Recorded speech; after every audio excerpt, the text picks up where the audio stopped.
भाई वैसे तो मुझे इस चीज़ को स्पेशली मुझे जो बोलना था आज मुझे मौका मिला है, तो मैं आपको जवाब देने के साथ साथ मैं बहुत सारे और लोगों को भी शायद ये बात समझा सकूं कि एक तो यहाँ पर ये है कि देखो एज ए करियर कुछ लोगों ने जिम चूज़ किया है और कुछ लोगों ने जब जिम अपने माँ बाप के सपोर्ट से घर में बैठकर माँ बाप का खर्चा उठा रहे हैं और वो जिम में अपने आप को ट्रेन करते हैं, इसमें ज़मीन आसमान का फ़र्क रहता है।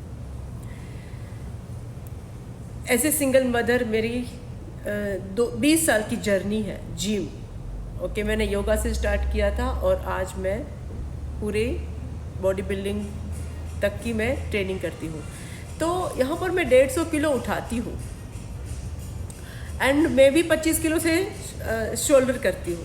Okay, so I am not doing gym किसी को दिखाने के लिए या किसी को मतलब रील बनाने के लिए नहीं।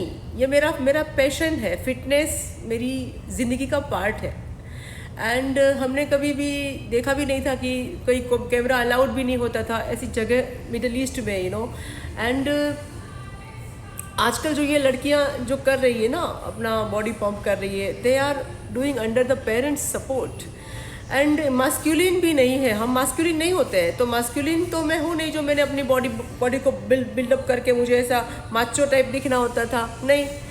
एंड जो मैन करते हैं एंड फीमेल करती है उसमें बहुत फ़र्क होता है, because there is a hormone, masculine hormone होता है जो मैन को बूस्ट करता है। Man can look bulk, so female को ऐसे कैसे आप जज कर सकते हो। एंड दूसरी बात ये है कि देखो लोग कुछ भी कमेंट करते हैं किसी को भी बिना किसी की जर्नी को समझे, लाइक ए जाहिल। मुझे कुछ लोग ऐसे हाथ दबाकर मुझे बोलते हैं, अरे you are not looking, muscle नहीं है तुम्हारे पास तो तुम कैसे जिम करती हो। सो ये जाहिलों को जवाब देना हर बार मुझे इतना गुस्सा आता है कि इन लोगों को मैं कैसे समझाऊं। एंड कुछ लोगों ने तो जिम का कॉन्सेप्ट ही बर्बाद कर दिया है, स्टीरॉयड एंड मास्कुलिन दिखने के लिए, brainless body builders. I was use to brush them before long time ago and वो स्ट्रेचिंग, फ्लेक्सिबिलिटी, मोबिलिटीज़ कुछ पता नहीं था और ऐसे ही बस पूरा लोग झुकना भी पॉसिबल नहीं होता था, ऐसी बॉडी बना देते थे।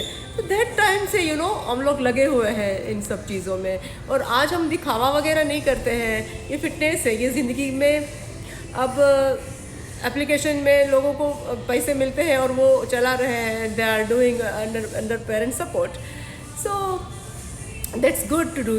अभी तेंदुलकर का जो कोच है, तेंदुलकर के या तो जो विराट कोहली, जो सेलिब्रिटीज़ के कोचेस होते हैं वो नहीं जाते हैं इंटरनेशनल लेवल पर खेलने के लिए, बट उन लोगों ने ही इनको बनाया होता है, तो आपको ये पता होना चाहिए। और दूसरी बात ये है कि किसी की जर्नी को समझे बगैर, किसी की लाइफ को जाने बगैर, न जाने किसने हादसों से गुजरने के बाद भी जिन्होंने फिटनेस नहीं छोड़ा, इन चीज़ों से इंस्पायर अपने आप को किए बगैर आप कैसे कमेंट कर सकते हो? कैसे आप एक जगह पे बैठकर, शायद आपने कभी कुछ जिम किया भी है कि नहीं, कभी जानते हो कि भी नहीं जिम के बारे में, आपने फिटनेस के ऊपर अपने आप पे ध्यान दिया भी है कि नहीं कभी, मुझे ये नहीं पता है। बट अगर कोई भी ऐसे करता है इस तरह से बिना समझे बिना जाने कमेंट पास करता है या स्टुपिडिटी फैलाता है, तो it's my duty to brush them,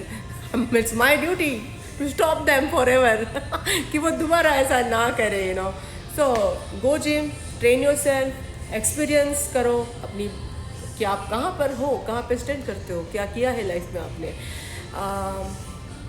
that's it. और एक बात मैं भूल गई भाई कि देखो मैंने इतने लोगों को ट्रेन किया है ना, मैं खुद काउंट भी नहीं कर सकती हूँ। और कितने लोग तो ऐसे हैं जो मेरी ट्रेनिंग लेने के बाद इतने इंस्पायर हो गए कि वो खुद ट्रेनर ही बन गए, मतलब कहीं और जाकर के सर्टिफिकेट लाकर इतने इंस्पायर हो गए हमें मुझे देखकर ही कि मैं कैसे अपने आप को कैरी करती हूँ एंड कैसे मैं जिम में मैंने अपने आप को बरकरार रखा है and how we do and what is a gym. इससे एक बात आपको पता होनी चाहिए कि जैसे कि तुम भक्ति करते हो, अगर तुम प्यार करते हो तो ऐसा नहीं, ऐसे करो कि दुनिया तुमको देख कर के भक्त बन जाए। तुम ऐसे भक्ति करो कि दुनिया तुम्हें देखने वाला तुम्हें देखकर ही भक्त हो जाए। तो ये ये वो वाली चीज़ है ज़िंदगी में, कुछ करना। सो ऐसे पेशेंट करियर को चूज़ किया हुआ है। That's why I have confidence, I have fit body and I can give you answer.